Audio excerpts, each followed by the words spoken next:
etwas Besonderes, dort unterwegs zu sein. Und eine kleine Geschichte von eben diesem Oman möchte ich euch jetzt hier erzählen. Der Titel von diesem Video heißt ja, alles ist möglich und manchmal schneller als man denkt. Und ja, diese Geschichte wird dir zeigen, dass dem so ist. Ich liebe es zu reisen, weil beim Reisen erlebt man Land und Leute. Reisen ist nicht Urlaub oder Ferien machen, sondern eben Reisen. Beim Reisen ist man unterwegs, man ist ein bisschen auf Abenteuer, man hat nicht alles komplett durchgeplant, sondern ist offen und bereit zu erleben, was kommt und was einem das Leben bringt. Und das ist etwas, das ich richtig liebe. Eine Leidenschaft von mir, mit dem Fahrrad durch die Welt zu fahren. Letztes Jahr, 2018, unternahm ich auch so eine Reise. Ich, Sam Zimmermann, aus der Schweiz, 42 Jahre alt. Ich unternahm diese Reise für 3 Monate zusammen mit meiner Partnerin Anita. Wieder einmal eine längere Reise zu unternehmen, war großartig. Was haben wir gemacht? Wir sind von der Schweiz mit dem Schiff bis nach Arabien gefahren, Mittelmeer, Suezkanal, das war cool. Und dann im Roten Meer, wo es um die Piraten ging und die Piraten vielleicht das Schiff angreifen würden. Aber nein, wir kamen sicher in Dubai an. Von Dubai ging es auf dem Landweg wieder zurück in die Schweiz. Das meiste per Fahrrad. Und von Dubai aus haben wir einen kleinen Abstecher in den Oman gemacht. Den Oman, ich weiß nicht, ob du schon mal dort warst, ob du das Land kennst. Soweit mir bekannt ist, ist der Oman nicht ein so herkömmliches Reiseland, wo enorm viele Menschen hinfahren. Es gibt schon ein paar, die da hingehen, um das sich mal anzuschauen. Doch was noch nicht so viele gemacht haben, ist dort mit dem Fahrrad herumzukurven. Und so war das auch für uns etwas Besonderes, dort unterwegs zu sein. Und eine kleine Geschichte von eben diesem Oman möchte ich euch jetzt hier erzählen. Der Titel von diesem Video heißt ja, alles ist möglich und manchmal schneller als man denkt. Und ja, diese Geschichte wird dir zeigen, dass dem so ist. Gut, wir waren also dort in diesem Oman unterwegs, ein Wüstenland. Und so waren wir also in der Wüste. Warm war es und die Straße war schlecht. Wir hatten eine Abkürzung gewählt und manchmal sind Abkürzungen nicht unbedingt die beste Lösung in Bezug auf die Straßenoberfläche. Und so war es auch dort. Es war zwar relativ flach, aber holprig, steinig, sandig, halt so eine richtige mühsame Straße. Und dazu kam der Gegenwind. Wir gingen trotzdem weiter und gegen den Abend erreichten wir den Asphalt.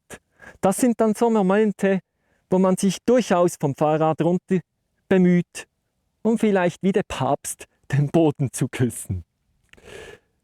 Doch nach einer Nacht, kurz nach Start diesen Tages, da stoppte uns auf einmal ein Fahrzeug. Der Typ im Fahrzeug konnte so mehr oder weniger gut Englisch und hat uns erklärt, dass es bald steil runtergehen würde und dass das gefährlich sei und dass wir doch besser unser Fahrrad auf sein Pickup aufladen sollten. Nun, also das ist ja interessant. Der gute Omani, der wollte uns helfen, er wollte uns beschützen, uns Sicherheit geben, aber nein, wir wollten das natürlich nicht. Wir lehnten ab.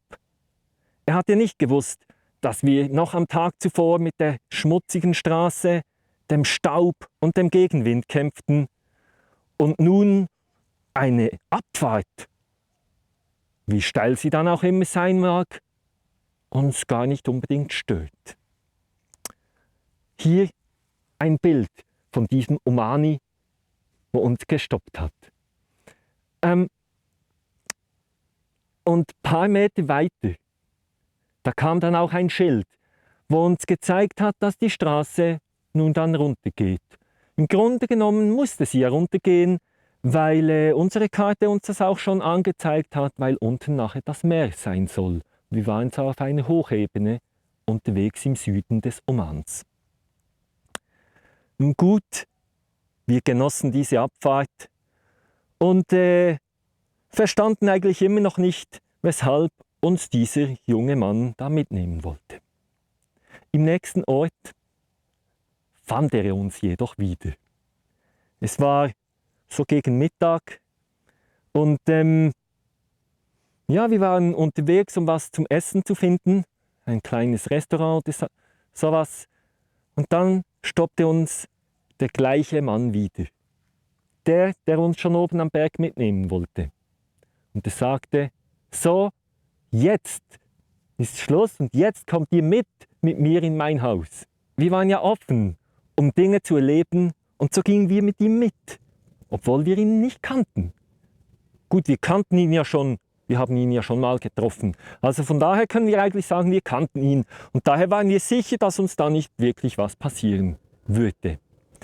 Also gingen wir mit in sein Haus und Minuten später standen wir dort unter einer Dusche, konnten uns waschen vom Staub. Er organisierte was zum Essen und wir kriegten einen Teppich voll Speisen. So sieht das dann aus in einem Haus im Oman. Und es war ein cooles Erlebnis, in diesem Haus Gast sein zu dürfen.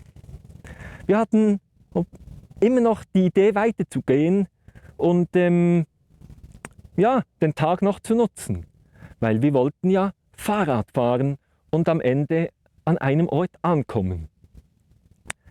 Doch wir hatten die Rechnung nicht mit Ibrahim gemacht, unserem Gastgeber. Denn Ibrahim hatte andere Pläne. Ibrahim meinte zu uns, hey, wollt ihr die Kamele sehen? Ich habe Rennkamele, ich besitze Kamele und ich habe die in dem Wadi hinten in der Wüste und da leben die, werden behirtet und ich fahre da sowieso jeden Tag hin. Wollt ihr mitkommen? Kamele, wow, das tönte interessant. Und Anita hatte sowieso schon den Wunsch geäußert, Kamele zu treffen und ihnen ein bisschen näher kommen zu dürfen. Also schlugen wir ein und machten uns mit Ibrahim auf den Weg zu den Kamelen. Ich habe dir jetzt bereits gesagt, Anita äußerte bereits den Wunsch, Kamele sehen zu dürfen. Und auch das mit dem Haus, dass wir in dem Haus von Ibrahim Gast sein durften, war ein Geschenk, das sich Anita so gewünscht hat. Von daher, Anitas Wunsch, den sie am Morgen effektiv so geäußert hatte, ich möchte gerne in einem Omani-Haus mal zu Besuch sein und ich möchte gerne Kamele in einem Wadi besuchen gehen und sehen und erleben, wurden einfach so erfüllt. Zack, sie hat sich's gewünscht und es kam. Nun, was zeigt uns dieses Erlebnis? Es zeigt uns eben, dass alles möglich ist. Alles, das man sich vorstellen kann, ist irgendwie möglich. Und manche Dinge manchmal schneller, als man denkt. Von daher, Träume, Wünsche, setz dir Ziele und wage dann auch Ja zu sagen, wenn dir jemand vor der Nase steht und sagt, hey, komm mal mit in mein Haus. Und denk dann daran, dass das vielleicht schon dein Geschenk sein könnte auf deinen Wunsch. Und die Geschichte war da noch nicht ganz zu Ende, denn natürlich am Schluss war es bei den Kamelen bereits dunkel geworden. Wir konnten einen coolen Sonnenuntergang erleben bei den Kamelen und ja, wir haben dort noch Abend gegessen mit dem Ibrahim. Und dann am Ende ging es wieder zurück in sein Haus, wo unser Fahrrad stand. Und dann sagte er, no problems, you can stay as long as you want. er meinte durchaus, er hätte sowieso noch ein anderes Haus, wo er hauptsächlich mit seiner Frau und Familie leben würde. Und von daher würde er uns dieses Haus hier überlassen. Kein Problem, wenn wir eine Woche, 2 Wochen oder 3 Wochen, sogar ein ganzes Jahr bleiben würden. Er meinte schon und erzählte uns, was wir dann alles tun könnten. Nun gut, wir nahmen das Geschenk an, eine Nacht zu bleiben und dann weiterzufahren. Es war in jedem Fall großartig, diese Gastfreundschaft, die sich am Ende zeigte, dass es eher eine Seltenheit ist, in Oman so von der Straße weg eingeladen zu werden, erleben zu dürfen. Es ist großartig zu reisen und zu solchen Begegnungen zu kommen und eben dabei zu erfahren, dass alles möglich ist.